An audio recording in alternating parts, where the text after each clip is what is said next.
McLareni po gjetu kthy me hallakot venin e dytë edhe Antonelli me rekord 3. Në kualifikime në Japoni, Antonelli prap me pole position, mastina Russell, Piastri, Leclerc. Edhe po, Piastri voziti garën e parë si vjet. Starti garës ke qashtu që shoprit që Mercedesi prap ka me u pozicione, veç edhe McLareni s'ja kalon let Ferrarit. Russell për menimin tem e ka bo 2 herë gabimin e njëjtë që te kaloj ke në kthesën 16-17 edhe e hup ke avantashin për overtake mode, që do me thonë me një herë në drejtën e arshme e hup ke prap pozitën. Një herë kundër Piastrit edhe një herë kundër Leclerc që i kushtoj edhe me podium. Po ma kujton Norrisin kundër Hamilton në Jeddah në vitin e kalum që te kaloj ke në vene ku sa nevoja edhe e hup ke prap pozitën. Berman për fat keq kolidoj me 50G.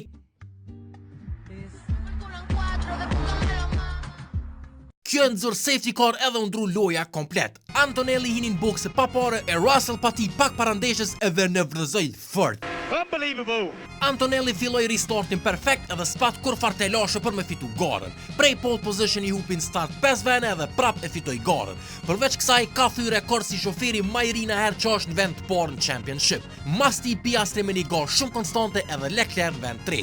Russell i hupi 2 vene edhe Hamiltoni përfundoi qashtu qyshe ka nis. Hajde tash në komente menimin e juve edhe shofirin e javës.